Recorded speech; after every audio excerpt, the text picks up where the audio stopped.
Et bien le bonsoir, bienvenue à la Garageux. On se retrouve pour le deuxième épisode sur Magic Realm. Voilà, donc si vous avez raté le premier épisode, n'hésitez pas à aller voir la vidéo. Et je ne suis pas tout seul puisque je suis en compagnie de Christophe. Merci à toi Christophe d'être là puisque moi je suis vraiment, je découvre, hein, j'ai fait deux parties d'initiation avec toi et je découvre complètement. Donc là, on va partir sur la... Tu nous entends bien?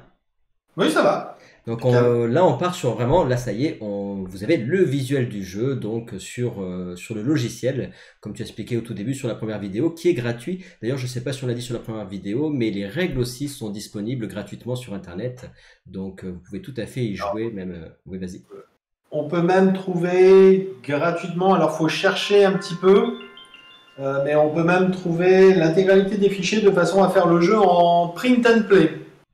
Et c'est vrai que c'est une bonne remarque. Je t'avais demandé à l'époque où j'hésitais entre acheter la version un peu chère, la V1, et puis faire le print and play. Et puis tu m'avais dit, effectivement, le print and play, c'est quand même un peu de la labeur, enfin un peu difficile pour tout imprimer, parce qu'entre les 500 jetons et tout le reste, bah, du coup, ça demande quand même, ça demande du temps. Mais effectivement, c'est possible aussi quand même, si vous avez envie, de pouvoir l'imprimer chez vous.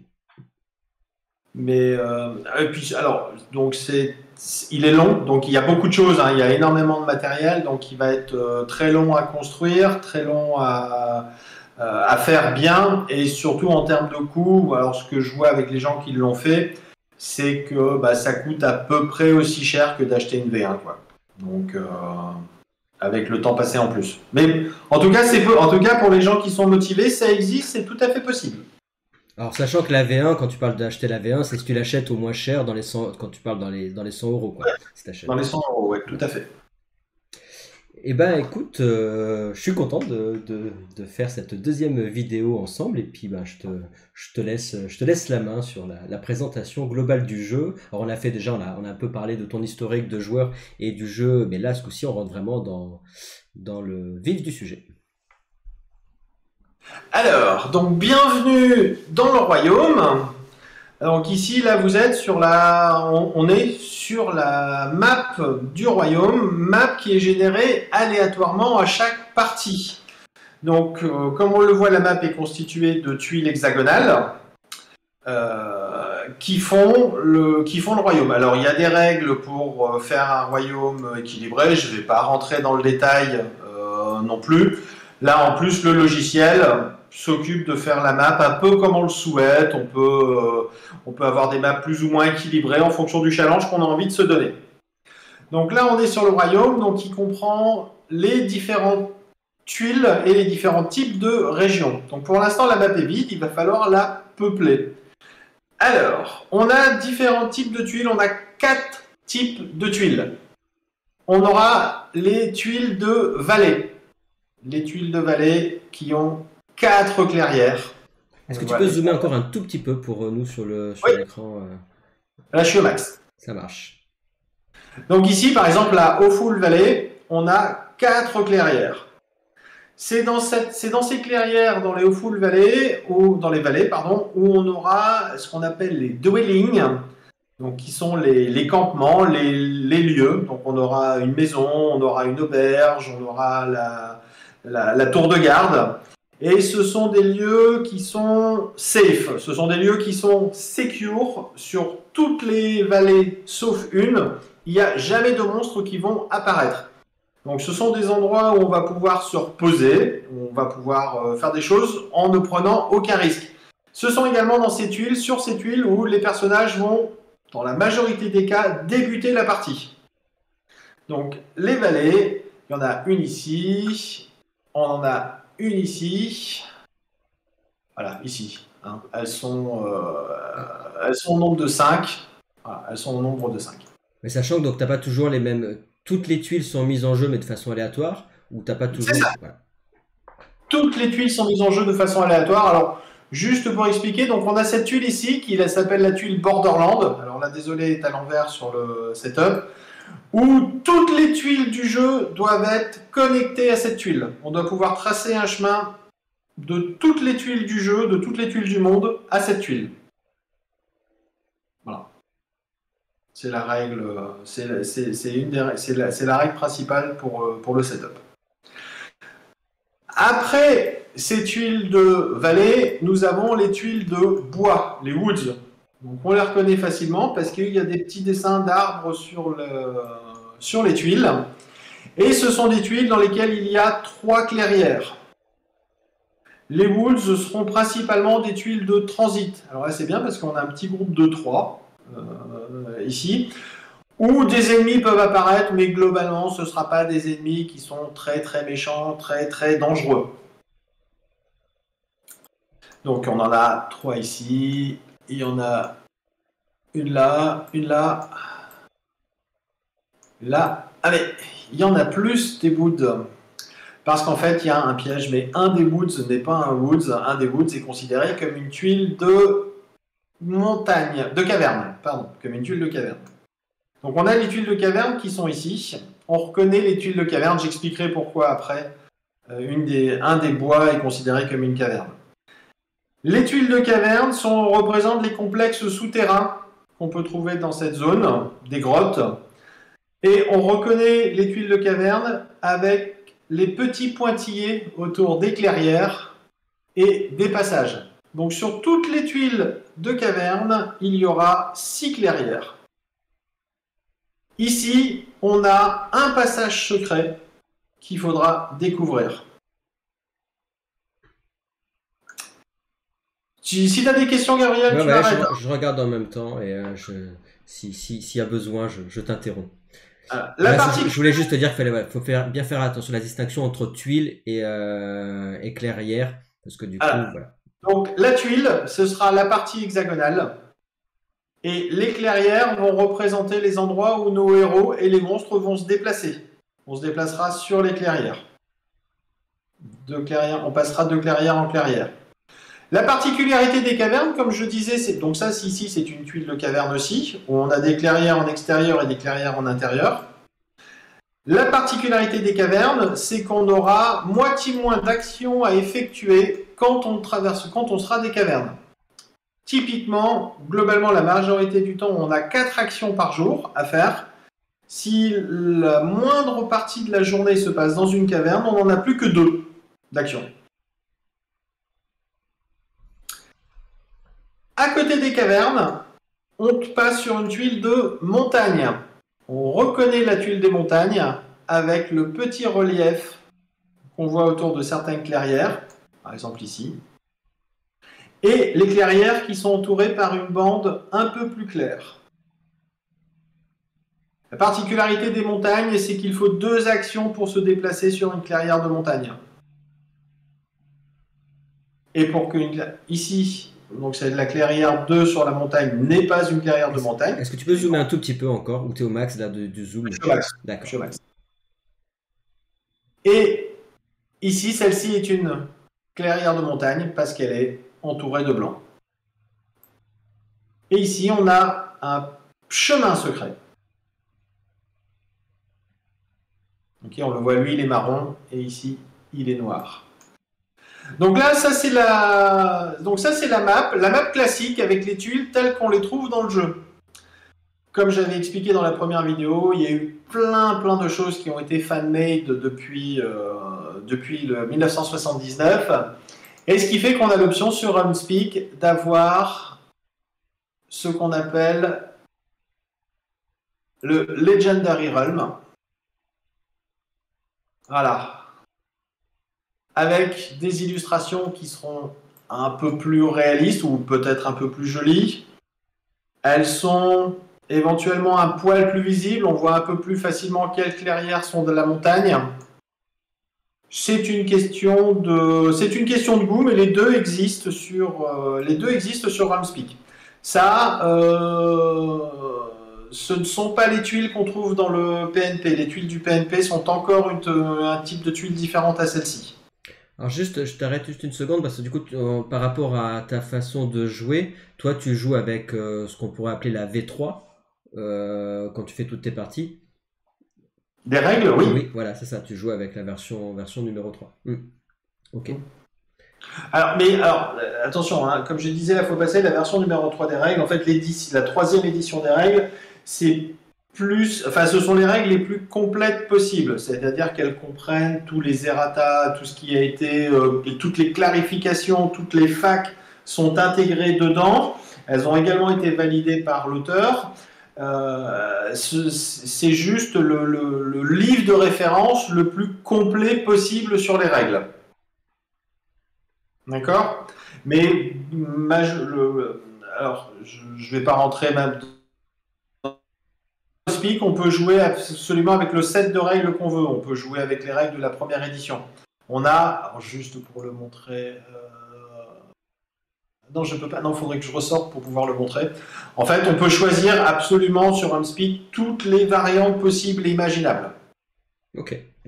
C'était un petit point, voilà, pour dire à tout le monde. Bah, c'est vrai que du coup, en fonction, des fois, ça peut changer sur le combat, etc. Donc, Tout à fait, tout à fait.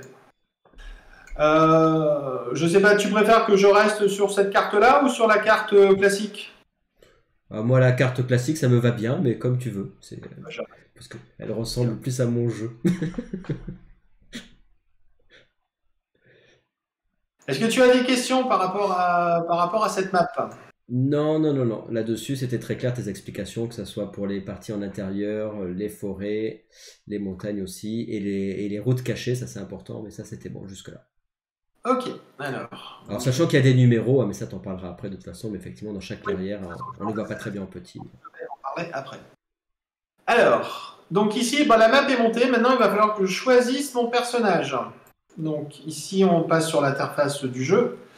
Donc je vais choisir mon personnage. Et ici, vous avez tous les personnages du jeu de base. Donc je suis désolé, il n'y a pas ton bard. J'ai pas mis les persos fan-made. Alors là, du coup, on l'a plus à l'écran parce que ça a dû arriver ailleurs sur ton. Tu as les persos là du coup, ils apparaissent pas sur le partage d'écran.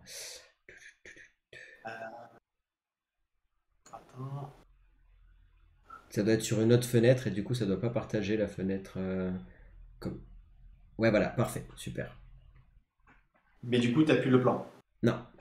Ok, c'est pas grave. Donc ici, voilà, c'est ce que je dis, on choisit tous les personnages et donc vous avez la fiche de personnage qui est la fiche exactement telle qu'on la retrouve dans la boîte de base, recto, verso. Ce sont des fiches recto, verso. Donc on a chaque personnage, on a tout ce qui est les fighters avec une petite épée et les magic users avec un petit livre. Chaque personnage aura son petit symbole qu'on retrouvera sur leur cheat.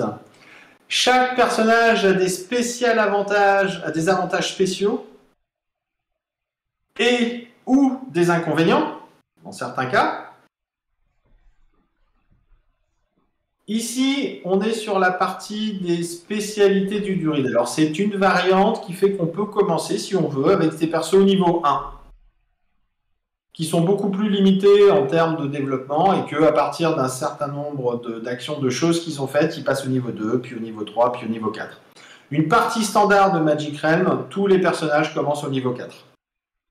C'est la partie standard. Ici, on a la description de l'endroit où ils commencent. Donc, quand je vous ai dit, on trouve les dwellings dans les vallées. Il y a des auberges, des maisons, des choses comme ça. Par exemple, le druide commencera à l'auberge avec 10 ors. Et 2 sorts à choisir. Je ne parle pas de la magie pour l'instant, on verra la magie dans une vidéo spécifique. Et ici, le monde de Magic Realm, il est vivant. Dans le monde de Magic Realm, il y a nous, les héros, il y a les monstres, mais il y a également des gens qui y vivent. Il y a les gens des bois, il y a une race de guerriers à cheval qui s'appelle les Bashkars. On a des lanciers, on a des troupes militaires, il y aura des gardes, il y aura un ordre religieux qui ressemble aux chevaliers, aux templiers. Tous ces gens-là peuplent le monde et on a des relations avec eux. Donc par exemple, le druide va être allié avec les Bashkars, ces cavaliers des steppes qui sont très fortement inspirés par les Huns d'Attila. Il sera amical avec les lanciers. Par contre, il sera inamical avec l'ordre et le chaman, et il sera ennemi avec les gens des bois. Ça va influencer les relations bien évidemment, qu'ils vont avoir avec eux, la réaction des gens quand on va se trouver dans la même clairière qu'eux. C'est-à-dire que par exemple, se retrouver terminer sa journée pour le druide sur la même case que les Woodfolk, c'est bagarre assurée. Ok? Ouais. Donc on a ça pour tous les personnages, chacun avec leur particularité. Autre chose à pointer ici, on a quelque chose qui est très important à comprendre pour le monde du jeu, qui est le poids et la vulnérabilité.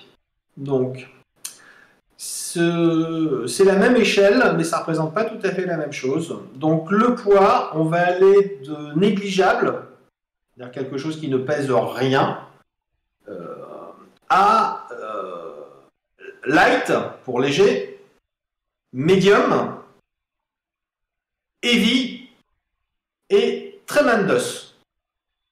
Ultra lourd. Le capitaine, qui est un personnage médium, pourra porter des objets de poids négligeable, de poids light ou de poids médium. Mais il ne pourra pas transporter d'objets lourds ou tremendous. C'est important parce que, par exemple, certaines armes vont être lourdes et le capitaine ne pourra pas les équiper et s'en servir. Certaines armures vont être lourdes et le capitaine ne pourra pas les équiper et s'en servir. Mais ça représente également la vulnérabilité. C'est-à-dire que chaque coup qui va être porté dans Magic Realm, hors magie, aura une puissance qui sera négligeable, light, medium, heavy et tremendous. Donc on va faire très simple. Quand le capitaine sera en combat, s'il se fait toucher par du tremendous, heavy ou medium, il meurt. Et voilà.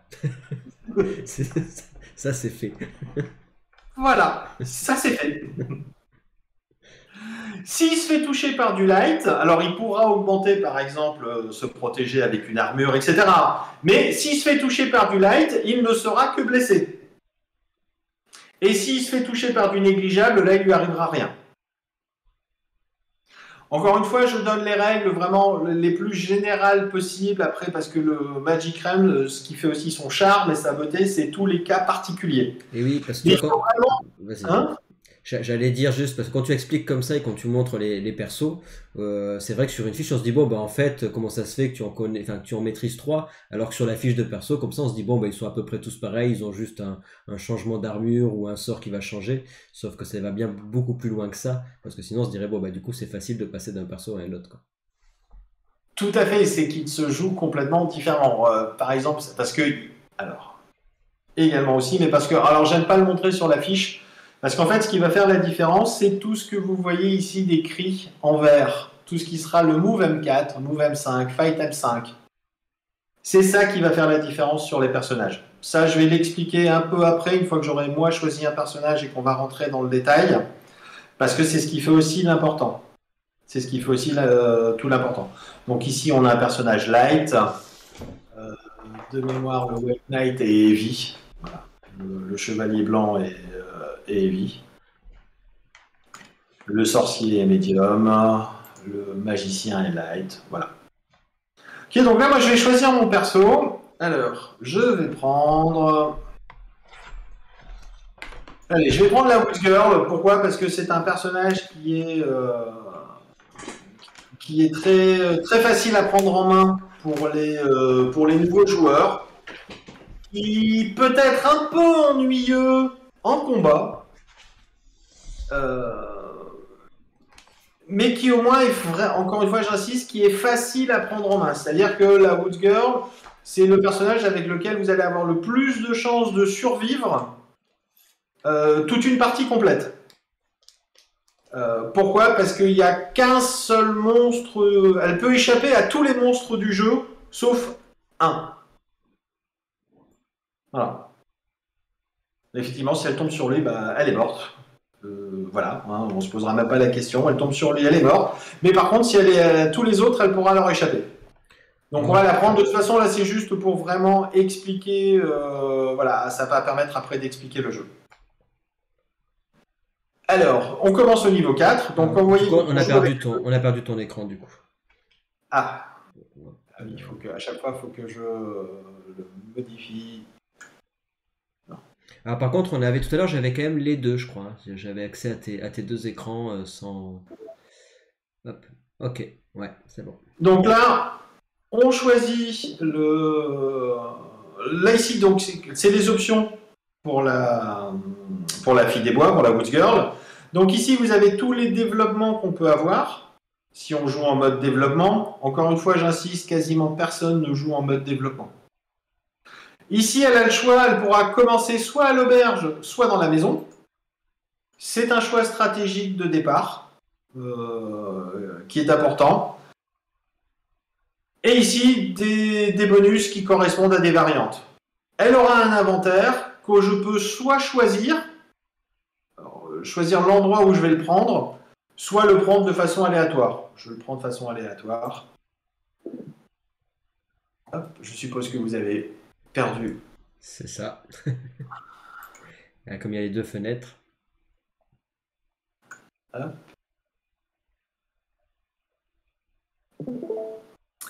Et donc ici, on arrive sur la page de sélection de la magie, parce que la Woods Girl a accès à de la magie. Alors un accès très très limité, avec des sorts très très limités, on ne peut pas faire grand chose, donc je passe. Je passe et je n'explique pas. J'expliquerai la magie encore une fois dans une vidéo spécialement dédiée pour ça, avec un vrai personnage qui sera dédié à la magie. Et hop, donc je remets mon écran.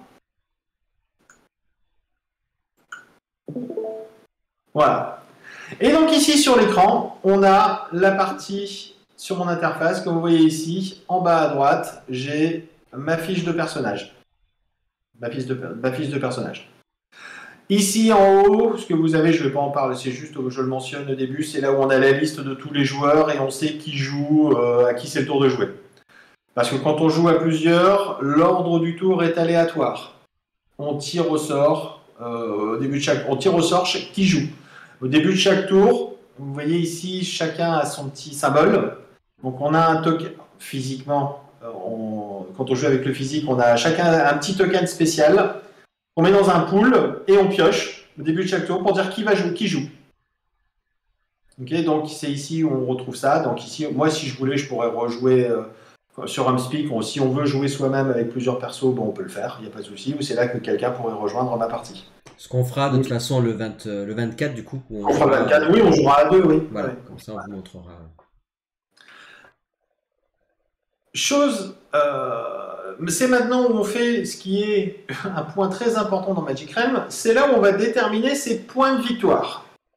Alors, Magic Realm, le but premier c'est de survivre, la partie qui dure un mois, donc 28 jours, 28 tours. Mais pour ça, il faut également faire des choses. Après, on va avoir un système de classement en fonction de choses à faire.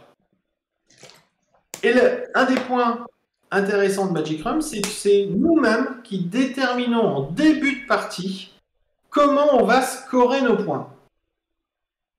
Alors, donc là, je montre, hein, c'est la version physique, mais cette partie-là, sur la version physique du jeu, on inscrit ça sur la feuille de personnage. Donc on a 5 points à attribuer avec 5 catégories différentes. Les grands trésors, donc avoir trouvé des trésors importants, des trésors légendaires. On a le Saint Graal par exemple comme trésor légendaire. Avoir appris des sorts, avoir des points de gloire qu'on obtient en récupérant certains objets, en découvrant certains trésors et en tuant des monstres. La notoriété qu'on obtient principalement en tuant des monstres ou des citoyens ou des habitants du monde, parce qu'on peut faire ce qu'on veut, si on a envie, on peut tuer les habitants du monde. On peut. Et de leur trouver. Alors. Alors là, on voyait pas spécialement, mais c'est pas grave, on a compris du coup Ah, voilà, mais ils ont, je pense qu'ils passent. Dès que tu as une petite fenêtre, en fait, ça nous la partage pas. Alors, juste, moi, j'avais une petite remarque par rapport à ton expérience de jeu. Le fait que chacun puisse choisir qu'est-ce que ça va lui rapporter comme point de victoire pour chaque catégorie. Est-ce que ça peut pas déséquilibrer, entre guillemets, la partie en fonction de chaque perso? C'est-à-dire que si tu as un perso qui est plus ou moins fort dans tel domaine, est-ce que justement, s'il met beaucoup de points dans un des domaines, est-ce que ça déséquilibre pas le jeu par rapport aux autres? non, parce que chacun, justement, parce que là, par exemple, moi, avec la Woods Girl, elle est nulle en magie et elle est légère. Donc, les grands trésors, la majorité des grands trésors sont quand même des trucs lourds. Et elle ne pourra pas prendre de sort. Donc, je vais mettre 0 point dans ces catégories.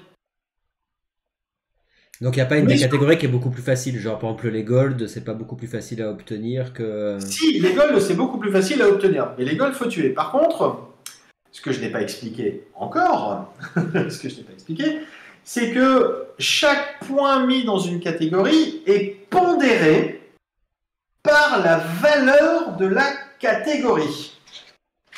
Qu'est-ce que ça veut dire que ça? Alors, c'est-à-dire que chaque point, en fait, que je vais mettre dans une catégorie, si je mets un en grand trésor, eh ben, faut que ça, pour simplifier à l'extrême, il va falloir que je trouve un grand trésor. Simplement. Par contre, si je mets un dans les sorts, va falloir que j'apprenne 2 sorts. Si je mets un dans Fame, ça veut dire qu'il va me falloir 10 points de gloire. C'est multiplié par 10. Si je mets un point en notoriété, c'est multiplié par 20. Il va me falloir 20 points de notoriété à la fin de la partie. Et si je mets un point en gold, eh ben, il va me falloir 50 or à la fin de la partie. 30 or, pardon, à la fin de la partie.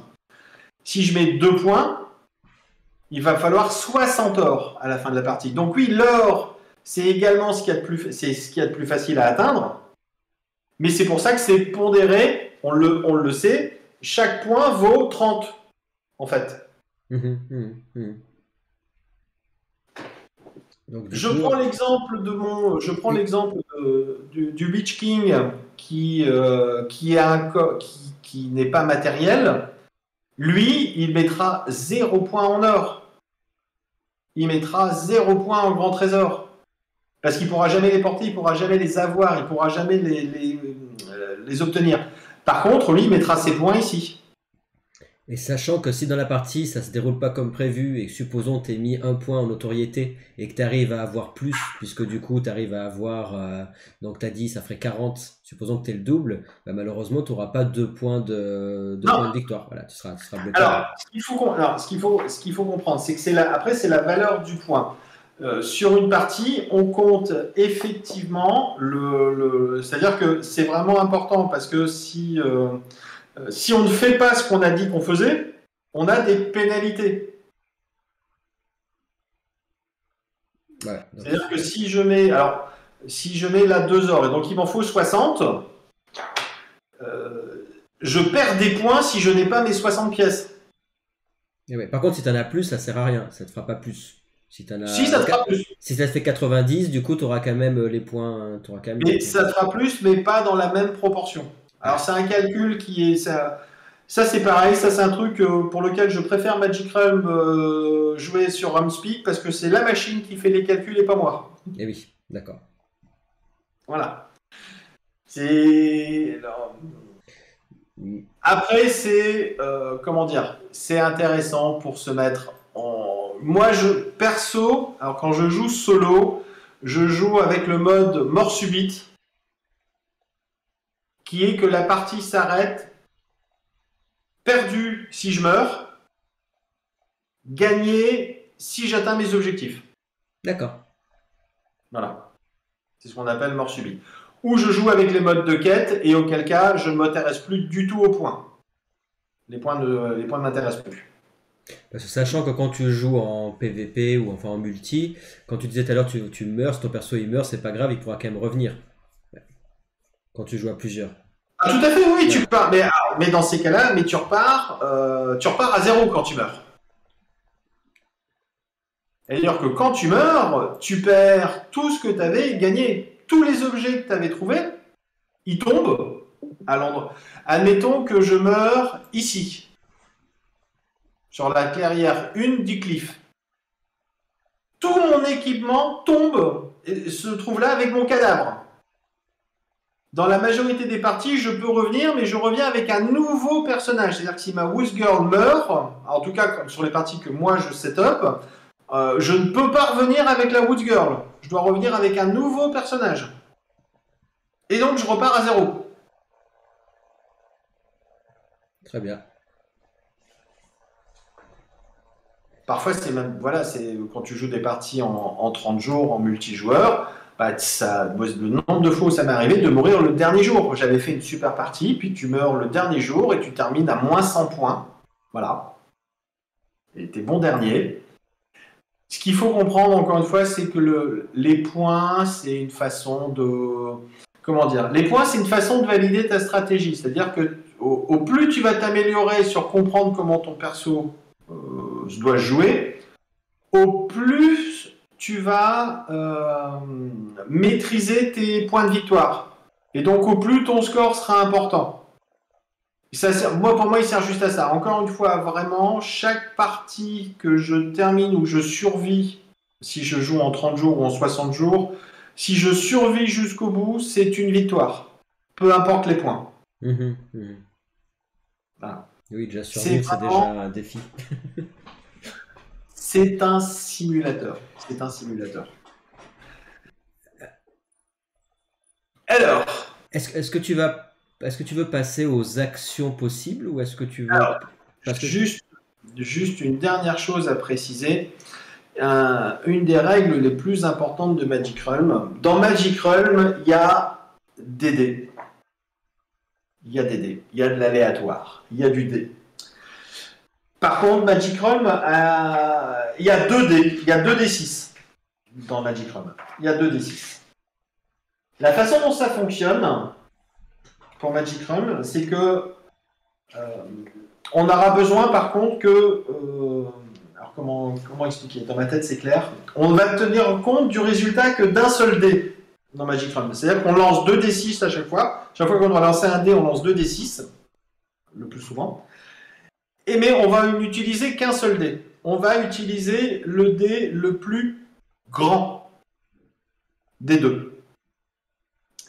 C'est-à-dire que je vais lancer 2 dés et je prendrai le résultat du plus grand dé. D'accord? Et c'est pour ça, du coup, que j'avais vu sur le net qui disait attention, du coup, pour faire un 1, tu as 11 probas, et pour faire c'est le contraire. Pour faire un 1, c'est 2, pour obtenir le résultat de 1 au dé, tu as 2,8% de chance. Et oui. Pour obtenir un 6, tu as 30,6% de chance. Alors que si tu ne lançais qu'un seul dé, ce que feront la majorité des dés, bah, ta chance est linéaire à 16,7%. Bien évidemment, dans Magic Realm, il faut lancer bas. Et oui. Beaucoup d'actions sont des échecs quand on fait un 6. Alors moi, la garageuse, je lance que des 1, ça tombe bien. Oui, mais tu vois, tu lances un 1 et un 6, ça te fait 6. T'inquiète, je lance que des 1. C'est bien. Alors après, il faut utiliser. Il y a des jeux où les dés sont pas bons, où les dés sont mal équilibrés. On peut utiliser ces dés-là. Alors par contre, du coup, tu parles du côté aléatoire et c'est intéressant. Ceci étant, c'est un jeu où l'aléatoire est très... Enfin, tu peux vraiment le mitiger. Et si tu gagnes ta partie, c'est quand même... Enfin, si tu perds ta partie, plutôt, c'est parce que tu as quand même particulièrement mal joué. C'est rare que ce soit que le hasard qui t'empêche de gagner. Ou est-ce que je dis une bêtise? Est-ce que la plupart du temps, dans tes parties... Alors, c'est complètement ça. Alors, c'est quelque chose qui est très difficile à comprendre, surtout quand on commence à se lancer dans Magic Realm. Allez, 95% des morts, quand on meurt dans Magic Realm, c'est de sa faute. Ça, c'est bien. C'est de sa faute.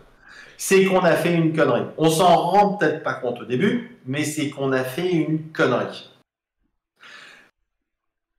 Pour bien comprendre, il faut rentrer quand même un peu plus dans dans le détail du jeu, et surtout dans ce qu'on appelle dans les cheats, dans ce que j'avais indiqué tout à l'heure. Donc là, vous les voyez ici, les cheats, les petits tokens qui représentent notre move et notre fight.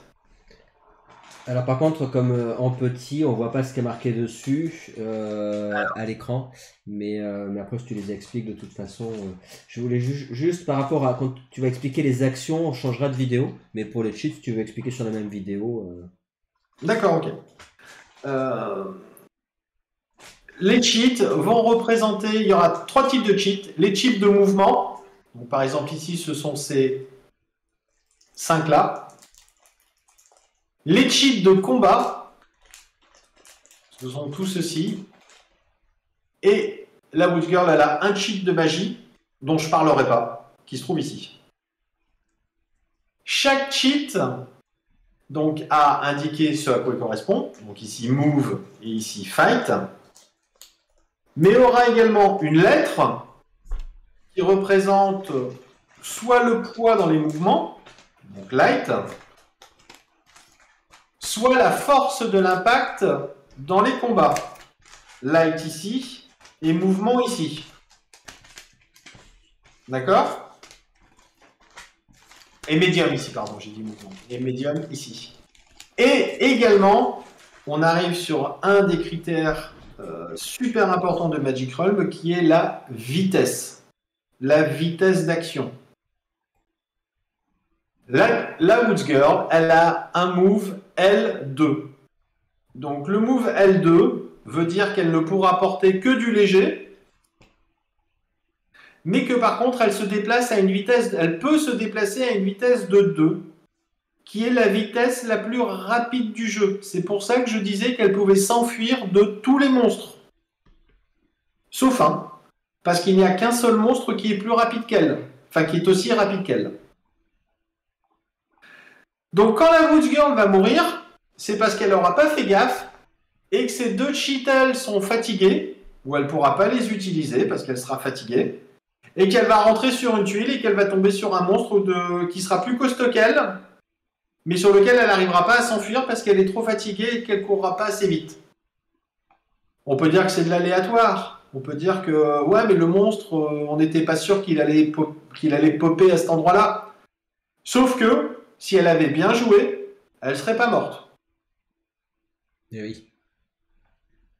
Est-ce que tu comprends ce que je veux dire? Parce qu'en fait, ces cheats donc, représentent donc, du mouvement du fight, mais c'est également ces cheats.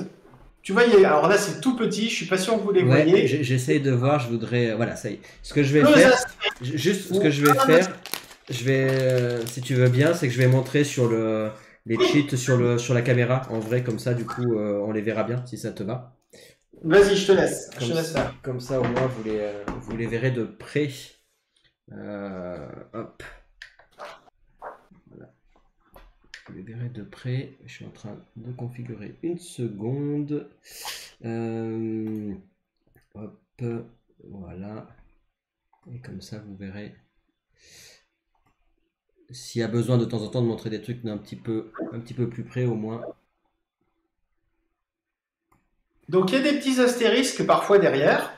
Et ça va être très simple. Quand on va utiliser ce cheat, quand on va utiliser un cheat, bah, s'il n'y a pas d'astérisque, c'est que c'est une action qui n'est pas fatigante, qui ne nous fait pas grand-chose.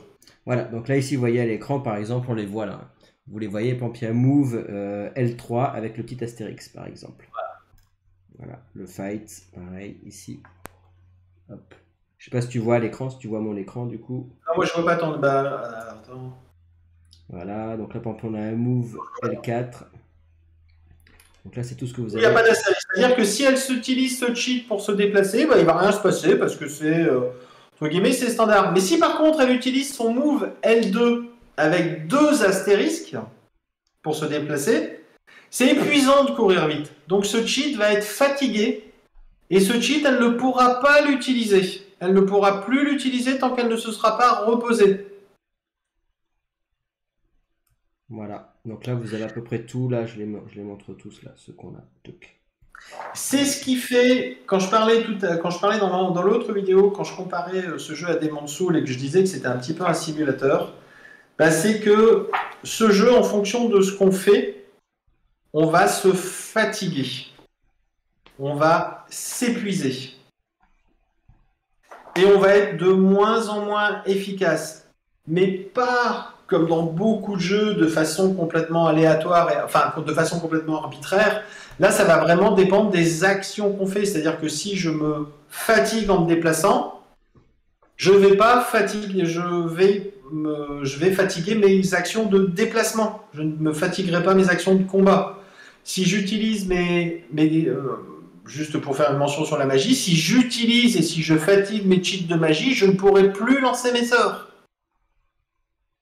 Donc il y a une vraie gestion de son personnage, de ce qu'on est et de ce qu'on fait. Donc c'est pour ça que je dis, globalement, le plus souvent, quand on meurt, c'est parce que soit on a fait une vraie connerie en amont, qu'on n'aurait pas dû faire, du style elle n'aurait pas dû aller sur une nouvelle tuile sans s'être reposée avant d'y aller, ou justement qu'on s'est mis à la merci de l'aléatoire. Parce qu'il y a certains moments, par exemple en combat, où on peut subir de l'aléatoire, mais sauf que c'est pas obligatoire. Et qu'en général, quand on subit l'aléatoire, c'est qu'on a fait une bêtise avant.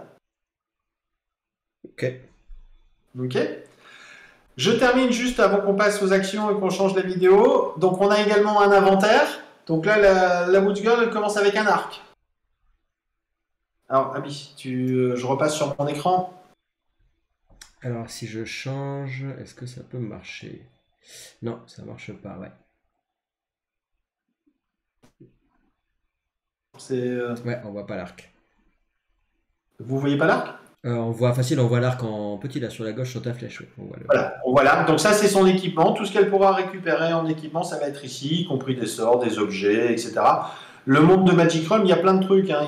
Il y a des tas de choses, il y a des tas d'objets, il y a plus de 200 cartes qui représentent des sorts et des objets. Donc, vous assurez le temps qu'on voit tout, il y a de quoi faire. Ici, c'est le sort qu'elle connaît. Ici, ça va représenter tout ce qu'elle a découvert. Donc, les endroits, les chemins secrets. Vous savez ce que je vous ai montré en marron sur la carte? Un chemin secret. Et les passages secrets. Ceux qui sont, par exemple, ici. Vous avez faut pas confondre les chemins secrets et les passages secrets. Quoi. Non, et d'ailleurs, c'est pas la même action pour les découvrir. C'est pas la même action pour les découvrir. Ici, c'est un tableau récapitulatif de ses relations avec les gens. Donc elle est ennemie avec les Bashkars, elle est inamicale avec les soldats et le sorcier, elle est neutre avec voilà, tout le reste. Ça, c'est vrai. Voilà, ici, vous avez ça. Ici, on est sur quelque chose que je ne montrerai sûrement pas, mais dont je peux parler, c'est le bon moment d'en parler. Pareil, quelque chose qui est exceptionnel dans Magic Realm, c'est que, comme je vous ai dit, ce monde est vivant. Il y a des citoyens qui y vivent. Il y a des soldats, il y a des lanciers. Il y a tous ces gens-là qui y vivent. Ok ? Et bien, ces gens-là, si on veut, on peut les recruter pour qu'ils se baladent avec nous, pour qu'ils combattent avec nous, pour qu'ils attaquent avec nous. Et on les dirige comme des autres joueurs. On peut les envoyer, ils peuvent nous suivre, ou on peut les gérer complètement comme s'ils étaient un joueur à part entière. On peut s'en servir pour attirer les monstres et les taper derrière. On peut aller taper sur des autres joueurs avec. Et c'est ici que ça apparaît. Ici, bah voilà. Ici, c'est la feuille de calcul pour les points de victoire. Donc vous voyez, c'est tout petit. Je ne vais pas rentrer dans les détails. Là, début de partie, je suis à moins 45. Voilà. Ici, c'est pour s'ajouter des notes. On pourrait discuter ici. Ça, c'est la partie intégrante du jeu.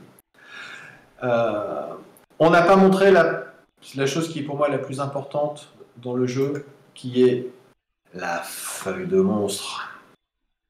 Ça, ce sont tous les monstres qui peuvent apparaître.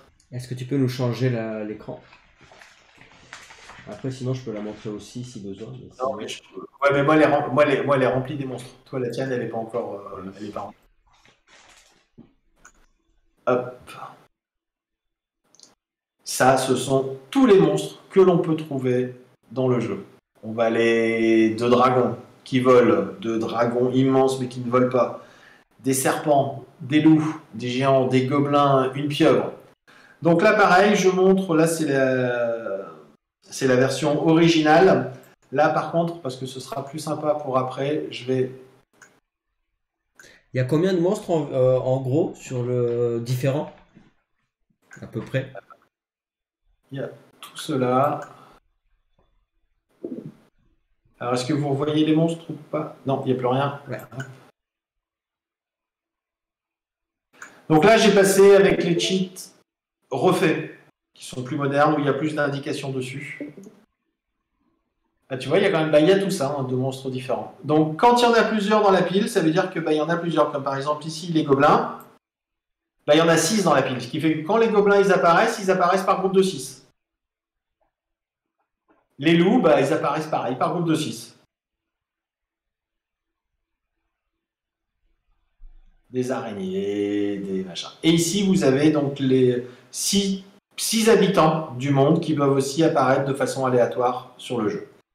Ici, vous avez les endroits comme je vous disais, les dwellings, les endroits où on démarre au départ, avec tout ce qu'il y a à l'intérieur, comme objet, comme trésor. Les endroits des trésors. Le livre, ça c'est ce qu'on appelle les trésors dans les trésors.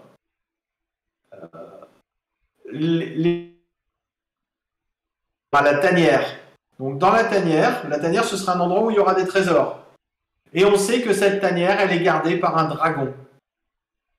Par un immense dragon.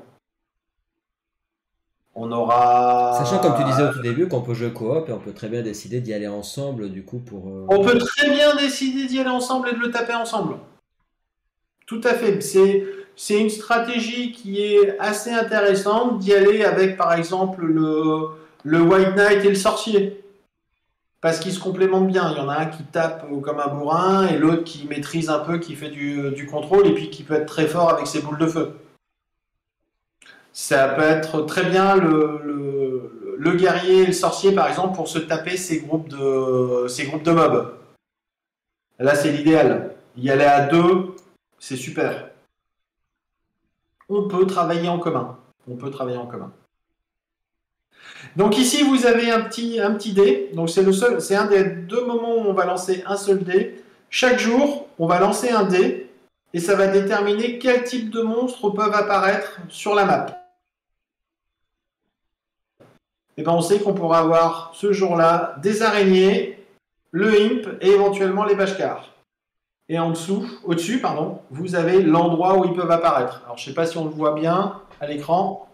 Alors, c'est difficile de lire exactement. Mais au-dessus, c'est indiqué de façon à ce qu'on puisse le préparer, où est-ce qu'ils vont apparaître.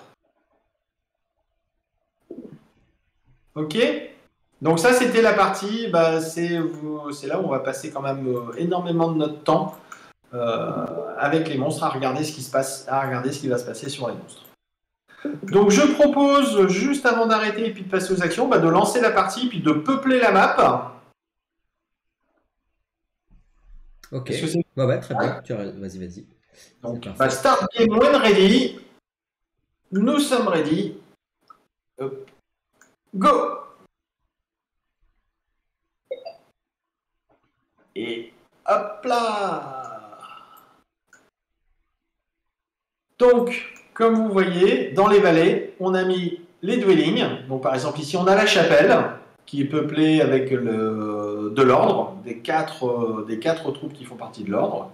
Ici, on a les gardes, dans la maison des gardes.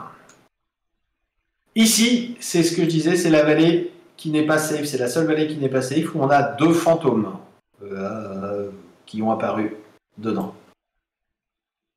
Ici, on a l'auberge avec les rogues. Et ici, on a la maison avec les 4 soldats qui font la maison et notre petite Woods Girl qui est là et qui est prête à commencer sa première journée. Donc là, toi, tu as popé ici. Quand tu es en multi, on aurait pu popper au même endroit ou tu aurais pu popper à... Alors, on pop. regarde. La Woods Girl, elle commence à l'inn ou à la maison. C'est moi qui choisis. Ce que tu avais dit ouais, au tout début. Voilà. La majorité des persos, la plus grande partie des persos, commence à l'auberge. D'accord. C'est pour ça que c'est sympa pour la Woods Girl, qui a la possibilité d'aller ailleurs, de partir d'ailleurs, parce qu'elle est toute seule. Et elle est toute seule. Non, ils sont deux à pouvoir commencer à la maison. Alors, juste pour expliquer, on va le voir. C'est aléatoire. Vous voyez ici, il y a des petits cheats blancs. Donc, qui représentent ces cheats qu'on a ici jaunes et qui représentent également, parce que vous voyez, on le voit. Alors, moi, je le vois, mais vous le voyez peut-être pas. En fait, ici, il y en a un. Il y a un seul cheat ici. Et ici, il y en a deux. Okay. Ouais, vous le voyez peut-être pas à la vidéo, on le voit bien. Avec l'ombre, en fait, il y a un peu l'ombre. Alors, du coup, avec l'ombre, tu le devines. Voilà, il y a une petite ombre, ça veut dire qu'il y a deux cheats. Il y a un cheat qui sera un cheat jaune, qui sera un cheat environnemental. Donc, vous voyez, il y a de la fumée. Donc, le V représente la vallée. Donc, on a de la fumée dans la vallée. La fumée dans la vallée veut dire que c'est la maison. C'est l'endroit où apparaît la maison. C'est normal, il y a de la fumée. Ici, c'est ça pue. Ça sent pas bon. C'est normal, c'est l'auberge. L'auberge, elle sent pas bon. Et c'est ce qu'on va retrouver. Donc, je reviens sur ma petite feuille de monstre et je vous la montre à l'écran. Sachant que pendant que tu vas la montrer que les monstres vont bouger et qu'en plus tous les 7 jours ils vont revenir sur leur emplacement. Tout à fait, tout à fait. Ceux qui sont morts vont repopper à ce moment-là, etc. Ils peuvent. Et c'est là où, en fait, comme vous voyez ici, donc vous le voyez pas bien, mais c'est écrit. En fait, c'est écrit là au-dessus. C'est ce qui fait apparaître les endroits. Donc, par exemple, ce troll, on voit ici. C'est deux trolls, parce qu'ils sont, voilà, il y en a deux. Ils vont apparaître dans les cavernes, et ils vont apparaître dans les cavernes où ça sent pas bon, où on a des os, et où on entend des grognements. Tout ça, ce sont ces petits cheats, ces petits tokens qu'on met là. Et c'est vraiment ce qu'il a fait, quand je vous disais dans la vidéo précédente qu'il avait essayé de retrouver l'ambiance des livres, il retrouve l'ambiance des livres avec ça, avec ses odeurs et avec ses sons, qui sont mis de façon écrite sur les cheats. Par exemple, pour les serpents, on va entendre des froissements, des froissements, du sliver. On va entendre des trucs qui rampent dans les feuillages. Et c'est là qu'on sait que les serpents peuvent apparaître. C'est là qu'il y a besoin, quand on a joué ensemble, qu'il y a besoin d'une énorme connaissance après du jeu pour savoir ce qui va se passer. Après, tu peux regarder sur la fiche, mais une fois que tu connais bien, tu sais exactement. Et c'est pour ça que je disais que voilà, quand on peut mourir aussi, c'est par connerie, parce qu'on sait qu'on va rentrer par exemple dans un endroit, parce que le token a déjà été retourné, on risque de tomber sur.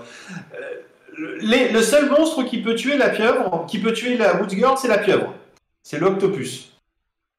Parce qu'il est aussi rapide qu'elle, donc elle ne pourra pas s'enfuir. Et il apparaît dans le pool. Le pool, quand on connaît le jeu, on sait que le pool, il va apparaître sur une clairière numéro 6. La Woods Girl ne rentre pas sur les clairières numéro 6. Jamais. Elle ne s'y arrête jamais. Parce qu'elle prend le risque de mourir. C'est là où est la connaissance du jeu. Sachant que quand tu as la version physique ou même le site, enfin l'appli, de toute façon, tu peux regarder le récap pour savoir où sont les tokens, où c'est qui pop, etc. Donc c'est voilà, même si on connaît pas, on peut quand même prendre le temps de. Tout à fait. Est-ce que tu as des questions, Gabriel? Non, écoute, sur cette bonne partie, non, c'est déjà très complet. Je pense que par rapport à la façon dont fonctionnent les monstres, comment ils se déplacent, etc., on le verra plus tard. Je pense déjà là que t'as parlé de pas mal de choses et on peut passer du coup sur les planifications des actions sur la vidéo suivante, sur l'épisode numéro 3, si ça te convient. Très très bien pour moi. Ben, en Très tout cas, très bien. merci beaucoup encore une fois, pour cette vidéo, voilà, pour toute la connaissance que tu nous partages. C'est vraiment, je suis très très heureux de Merci faire à cette toi vidéo pour là. l'accueil. Ben, merci, et puis on se retrouve pour la prochaine vidéo. Et Et à merci aux bientôt. spectateurs. À la prochaine.